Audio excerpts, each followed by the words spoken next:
The Bolt ring is an NFC-enabled ring that allows you to link it to a Lightning wallet and make Lightning payments on the fly simply by tapping. Today we're going to be taking a look at how to set up and use your Bolt ring at NFC-enabled Lightning point-of-sale terminals. I am Ben with the BTC Sessions. This is your daily session.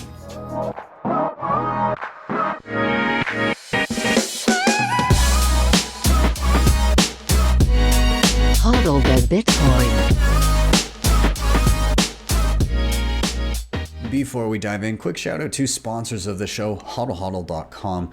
If you are buying Bitcoin and you have a few priorities in mind, like no KYC, peer-to-peer trading, instant self-custody, you can find all of those things here on HodlHodl. Really simple, sign up with nothing more than an email address, and once you're in, go ahead, choose a currency, a payment method, and an amount, and you can start browsing offers immediately. You'll be stacking non-KYC sats in no time. They also have a peer-to-peer lending platform in which nothing is ever rehypothecated. You can check them out today. Links are in the show notes down below. Now, when you do get your hands on some non-KYC sats, you're going to want to secure those in the best hardware on the market. And I can think of no better place than coinkite.com. These guys have all the best stuff. I love my cold cards. Cold Card Mark IV is absolutely awesome. They've also got other great stuff like the Tap Signer, the Block Clock, the Open Dime, the Sats card, and coming pretty soon, the Cold Card Q1. If you want to reserve that, or if you want to pick up any of the other stuff I've mentioned, head over to coinkite.com, use code BTC Sessions for 5% off everything at checkout.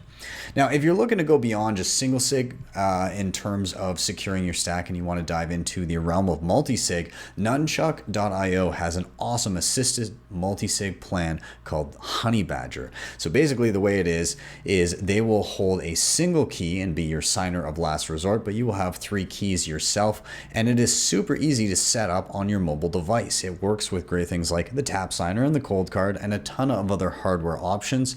On top of it has baked in inheritance planning, so you know that your sats will get to your next of kin if anything should happen to you. And one of my favorite things about it also, no KYC, setting it apart from other options on the market. You don't have to provide any personal info to set it up and have it working for you. So check them out, nunchuk.io. And one final shout out to start9.com. These guys are your sovereign computing solution, and their devices basically allow you to run your entire Bitcoin stack, things like Bitcoin Core, Lightning Node, mempool.space, join market. You can also host your own data, files, passwords, photos. You can host Nostr relays and Nostr clients and a ton of other great things.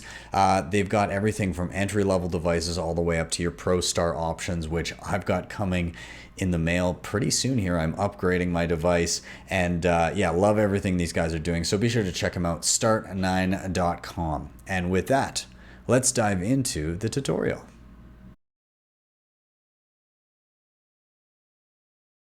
So let's talk a little bit about the Bolt ring, what it is, and any prerequisites you may need in order to get started with it. So this device, I actually ended up getting it in Prague while I was there at BTC Prague. I got it as a gift for being a speaker there, and effectively, yeah, it's just a regular ring, but it has an embedded NFC chip that enables you to link it to a Lightning wallet.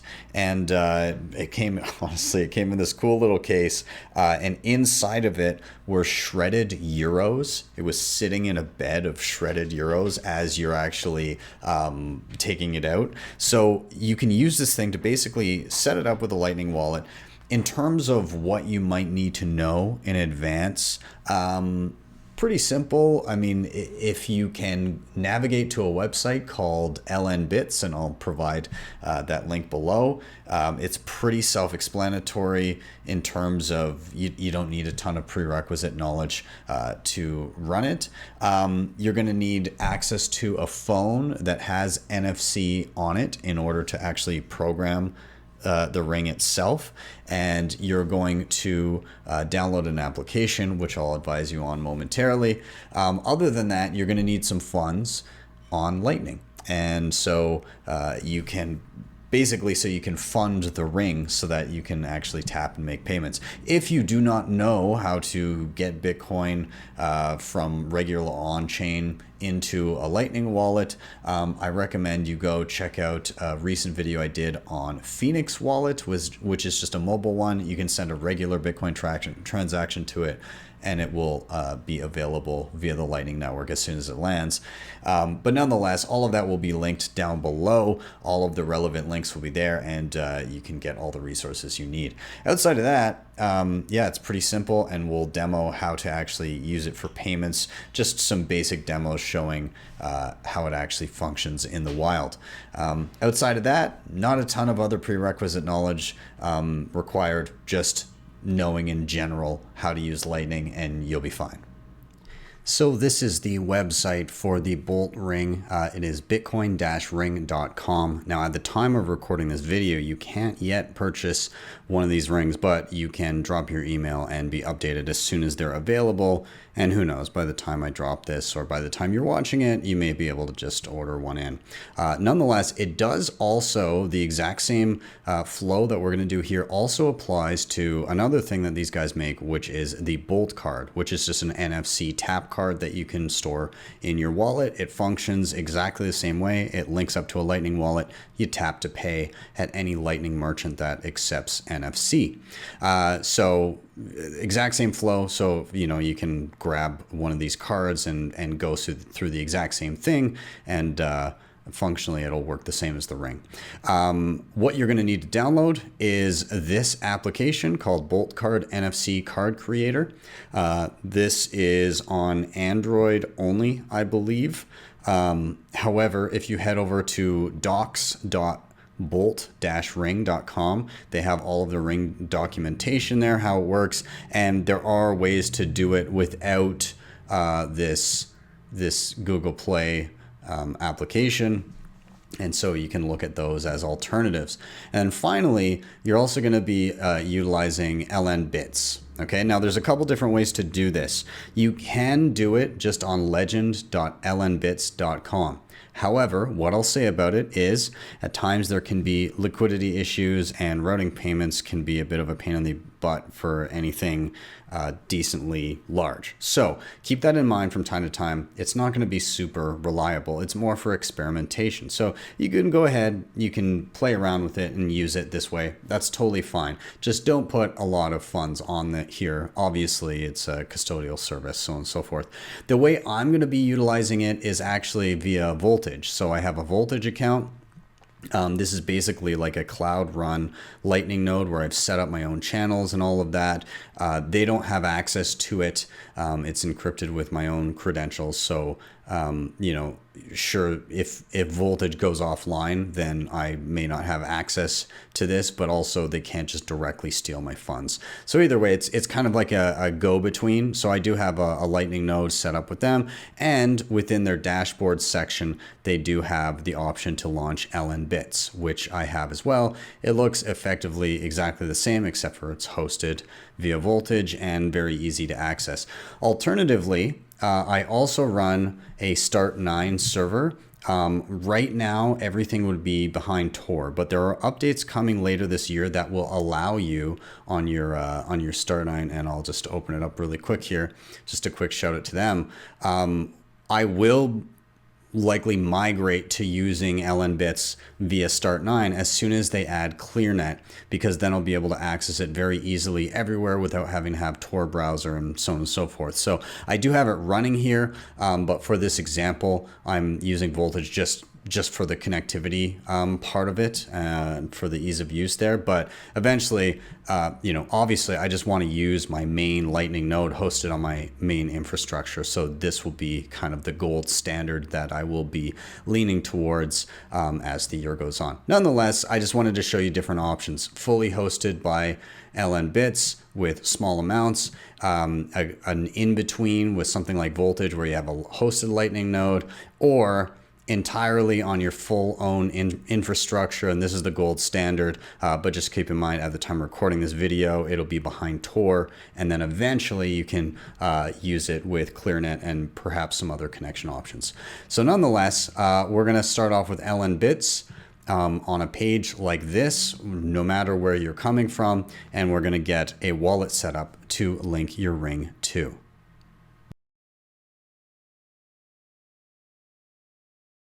So the first thing you're going to do on LNBits is give the wallet that you're creating a name. So I'm going to call this Bolt Tutorial because I'm just going to use it temporarily. I'm going to hit Add New Wallet. This is going to bump you to a brand new page, which is effectively your own Lightning wallet that you can now use. It is very important that you bookmark this, all right? So I'm going to save it as a bookmark right in the bookmarks bar, just as such so that I can navigate back to it. It's also not a bad idea to share it with your phone, and way you can do that is export to phone with QR code. You simply hit this, scan this with your regular camera, and it'll take you to the website, and then you can bookmark it on your phone as well. And reason being is once you navigate away from this page, you need the link to get back to your wallet, all right? Otherwise, you might have a bit of a pain trying to find it again, especially if you're using legend.lnbits.com. Maybe not as much of a pain if you're using Voltage or StartOS. So nonetheless, we've got a wallet here. You've got the ability to paste in Lightning invoices, create invoices, scan QR codes, all of that. Now, what we also need to do is we need to add an extension. LNBits works in a way where they have lots of little extensions and applications that work with the Lightning wallet. I've done a full video on LNBits. I will link it down below if you want to see more about what some of these other things do. But you're going to click on Manage Extensions. And right here, there's something that says Bolt Cards, and it may be in a different part of the page for you, but you're looking for this application. You're going to simply click Enable. And now you can see it's added as an extension over on the side here. So what we want to do to set up our card, we're going to click on where it says Bolt Cards. It takes us to this page. It allows us to add a card. So you're going to hit the plus button, and it's going to ask, what wallet do you want to link to this? You may have multiple wallets. We just have set up one. So I'm going to hit the drop down and choose the only one that we created. Now, what do you want your max transaction to be per tap? And I'm going to say 1,000 sats. Okay, what do you want your daily limit to be? I'm going to say 20,000 sats. And you can set this to whatever you like. And then finally, you need to give the card, or I guess the ring, a name. So I'm going to call this Bolt Ring 2 because I do have a second one. This is the second one that I'm dealing with. And then finally, you need the card UID. Now, the card UID is a unique identifier for the NFC chip in the actual device. And so I'm going to show you here, and I'll try and light it up as best I can. So when I got this thing, it came with some documentation, and it has the UID number on the documentation. This may be the case when you order a Bolt ring. It may come with documentation like this that shows exactly what the UID is. However, if that's not the case, you can utilize the app, and we'll get into all of the details of the app. This is the Bolt app that I mentioned before, but there's a little option down at the bottom of the screen that says Read NFC. And if you simply tap that and then hold it to the ring, it will also give you the UID number here. And that is what you're going to type in this field on the computer. Okay, so we're going to type that in, and then we'll hit Create Card in a second. And I actually stupidly held up the incorrect documentation, the little sheet of paper. I have two of them sitting here. So anyways, that's the discrepancy here in the UID, but I've typed it in. I'm just going to hit Create Card. And now we see it listed here under our cards section. It gives the name. It also gives the wallet that it's associated with, the max transaction per tap, the daily transaction limit. There's a disable button. So if I no longer want that NFC item to be able to access this wallet, I can simply click that. I can also edit the card and the credentials. I can also delete the card and delete all records of it. Okay. Now, what we want to do is we need to communicate the credentials of this card with the application. And that's where we would go to this QR code here and click it, and it's going to open up a pop-up that we can then scan with the phone. So we'll do that in a second. But first, let's take a look at the app a little bit more in depth and see what's in front of us before we transfer over the information here. So here we are with the Bolt Card app, and let's just take a look at what is in front of us. We have the option to scan a QR code or paste an auth URL, both of which are available in the QR screen within LNBits, either one. Down at the bottom, we have 4 tabs. We're currently on the Create Bolt Card tab. We can also go to the Reset Keys. And I'll clear this because I did it before, but the Reset Keys tab allows you to wipe the credentials from your Ring or Bolt card.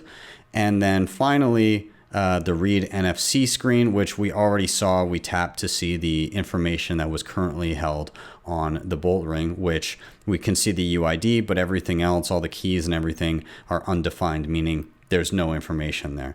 And then finally, there's a help screen that allows you to reach out to various different parties to figure out everything. So what we're going to do here is we're going to go ahead and we're going to scan the QR code on the computer. So here's my computer, and under the card screen, I'm going to hit key card credentials. There's 2 tabs here. One is to create the card, and it has all of these credentials here.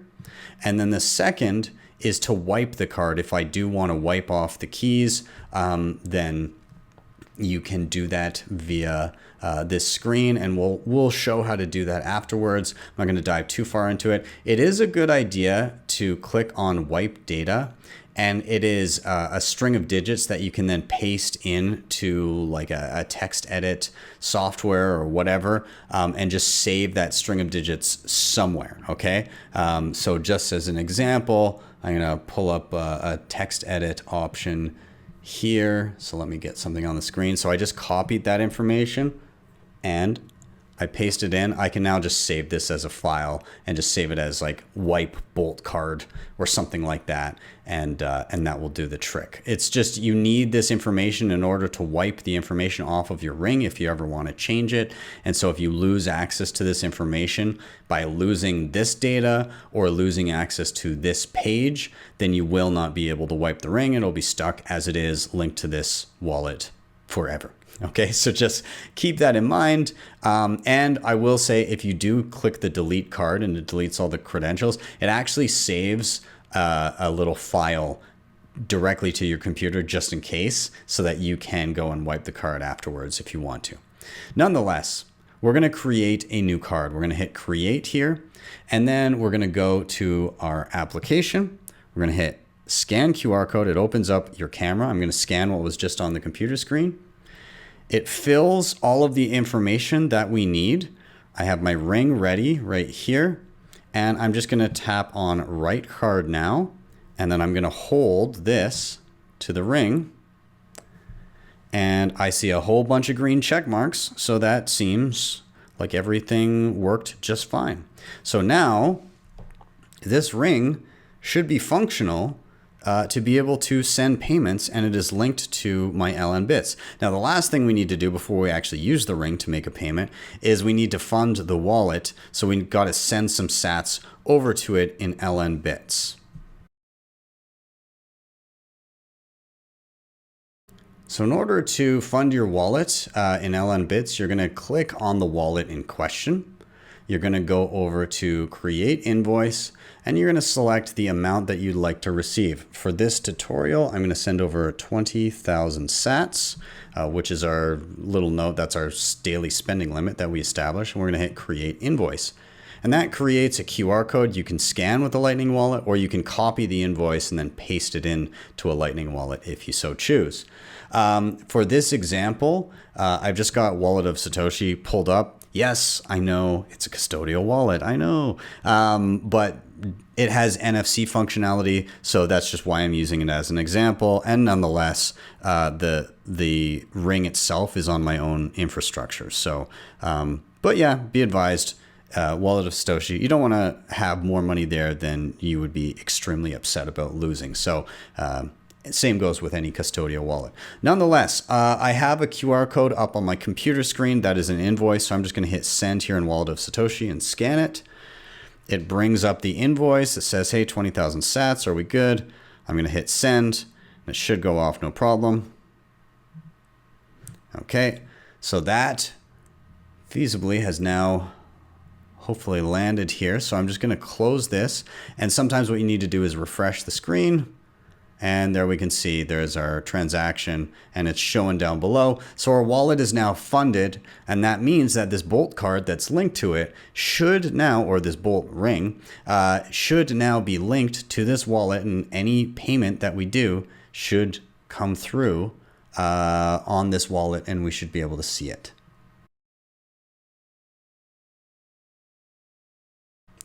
Okay, so let's start sending payments with our ring. Exciting. Okay, so one way that you can do this is by default, you can just simply tap the ring to any NFC enabled merchant or wallet or whatever it is. Wallet of Satoshi does have NFC enabled. There are some other options out there, but again, for example's sake, we'll use this one. If you just default tap, let's see what happens.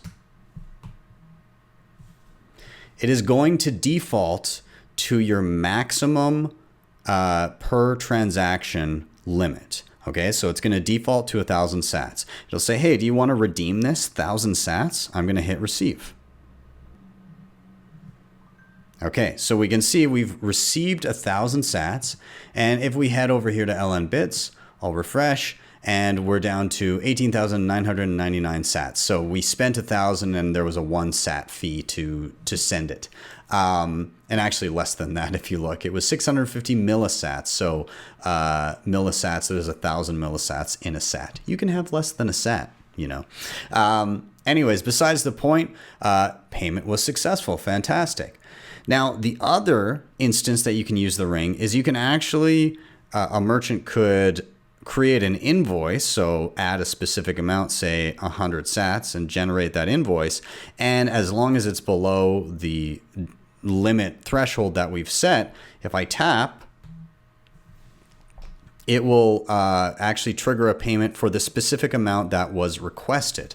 And again, if I take a look here at LNBits and I hit refresh, we've reduced our balance by 100 sats. So yeah, this ring can effectively be used for an instant tap of whatever your limit is, or for an invoice as long as it's below your per transaction threshold. Now, I would love to see more granularity out of the settings for the Bolt card. So they give us the option of a max transaction, a daily transaction limit, but I would love to also see a separate tap max transaction, or like a default tip transaction. So maybe every time I tap my ring, it is 21 sats or something like that. But in an invoice, I get maxed out at 1,000. I would like to see that additional field, just because I find that, you know, I'd like to use this ring to tip people, but I don't want it to be my max transaction limit. And I also don't want to be constrained by the amount that I want to tip people. So having an extra field would be super helpful. Now, there's one other thing I want to show you here. In Wallet of Satoshi, they also have a point of sale terminal. So let's say an example here, we'll do, I don't know, 25 cents. That's 816 sats. So again, as a merchant, the exact same kind of lesson applies. You can tap here and it will process that payment and it should show up relatively quickly. There it is. And again, that will be reflected in my Bolt wallet. I can now see 816 sats have been reduced from my balance and the payment has gone through. This is true on other wallets like Breeze, and BTC Pay Server also does have it does have the option to accept NFC depending on how you're using it. So Yeah, a merchant terminal, you could be wearing this and simply tap it to the merchant terminal like you would tap a debit card or a Visa card, and it will function the same as long as it's a Lightning accepting merchant with NFC.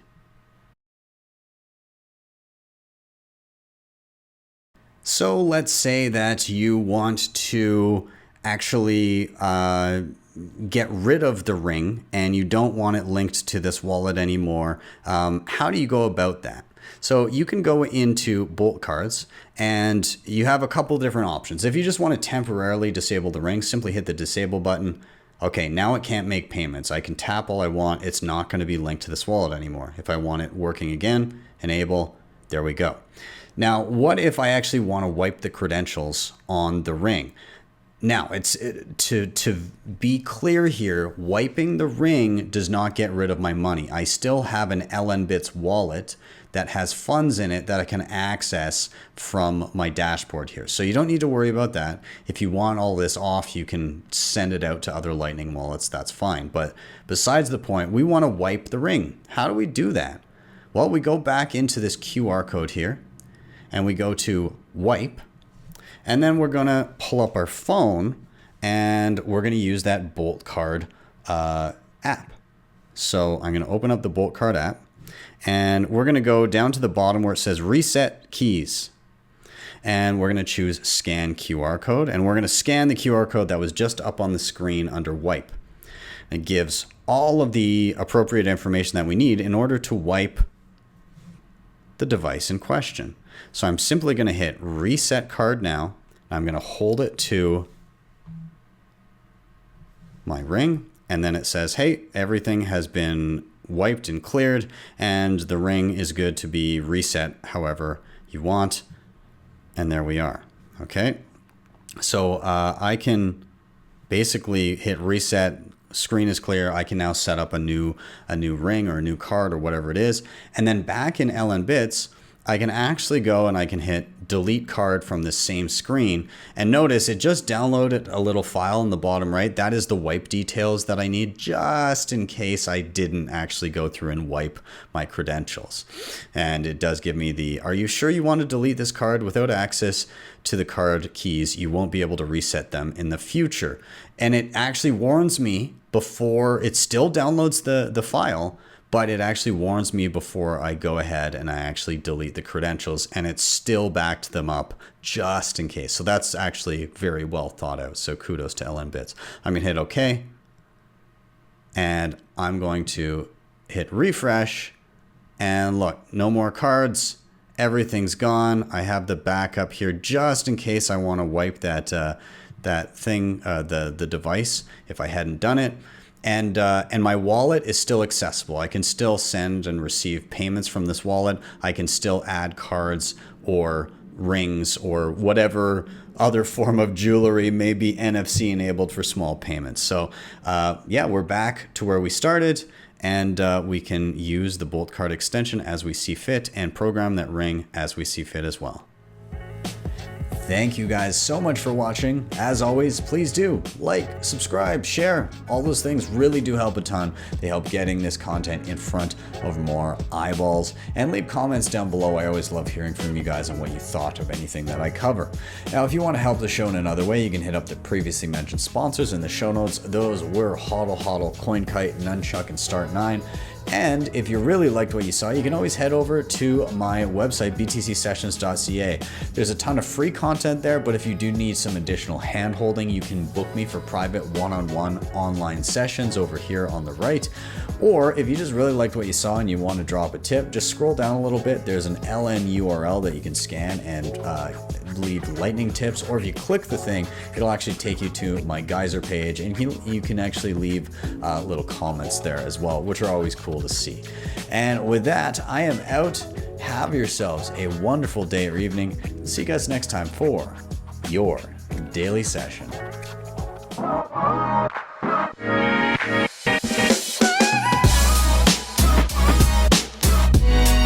HodlHodl the Bitcoin.